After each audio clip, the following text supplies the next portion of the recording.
Shalom, Bapak Ibu Saudara, jemaat yang Tuhan Yesus kasihi. Tentu kita mengucap syukur atas kekuatan, kesehatan, nafas kehidupan yang Tuhan anugerahkan bagi kita.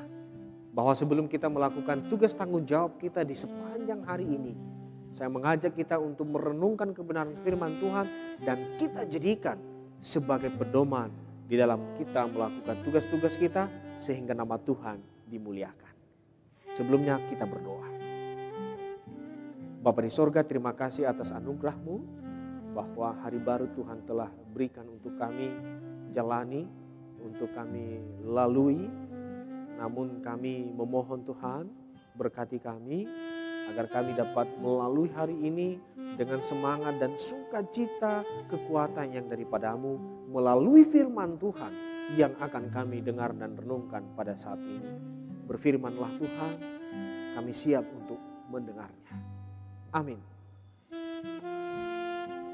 Matius 5 ayat 4. Berbahagialah orang yang berduka cita karena mereka akan dihibur. Saudaraku yang Tuhan Yesus kasihi, firman Tuhan bagi kita renungkan dengan tema Roh Kudus adalah roh penghibur. Roh Kudus adalah roh penghibur dan penolong bagi kita. Ia diutus oleh Bapa Surgawi untuk menyertai, menolong dan menghibur orang percaya dalam perjuangan hidup di dunia ini. Lembah air mata yang penuh masalah, kesulitan, tekanan, penderitaan yang menghadirkan duka dan kepedihan.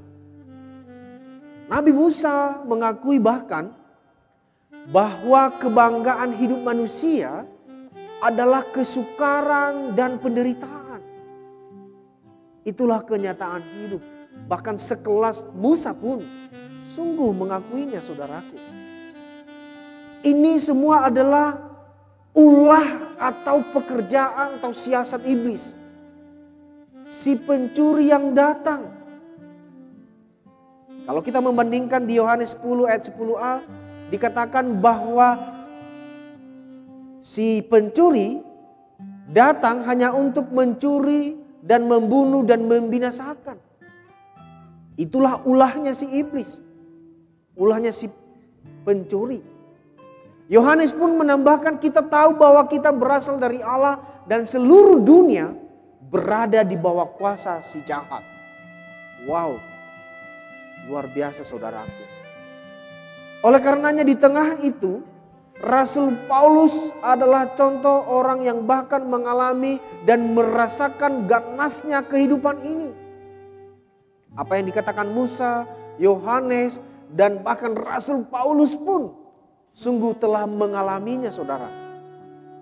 Ia harus menghadapi banyak kesulitan, tekanan, penderitaan, bahkan aniaya dalam pelayanannya. Namun, ia bisa berkata, dalam segala hal kami ditindas namun tidak terjepit. Kami habis akal namun tidak putus asa. Kami dianiaya namun tidak ditinggalkan sendirian. Kami dihempaskan namun tidak binasa. 2 Korintus 4 ayat 8-9. Sekelas Rasul Paulus pun saudara mengalami. Kekuatan Paulus bukan karena ia mampu.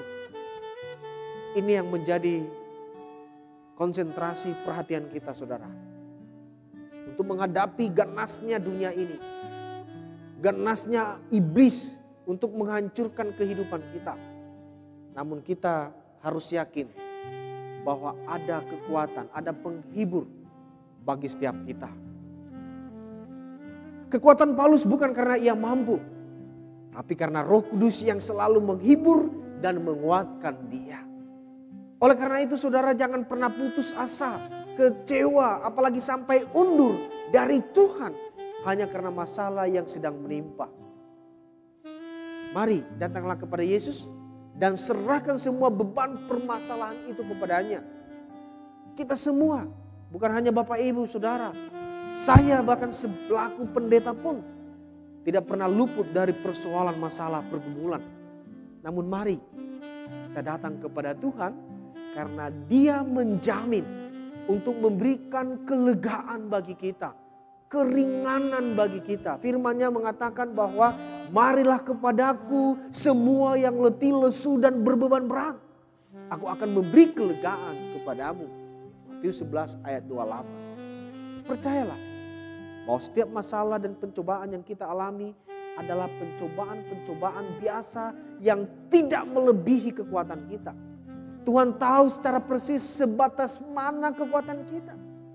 Pada saatnya Tuhan pasti akan menolong dan memberikan jalan keluar sehingga kita dapat menanggungnya. Yakinlah saudaraku. Tuhan berjanji,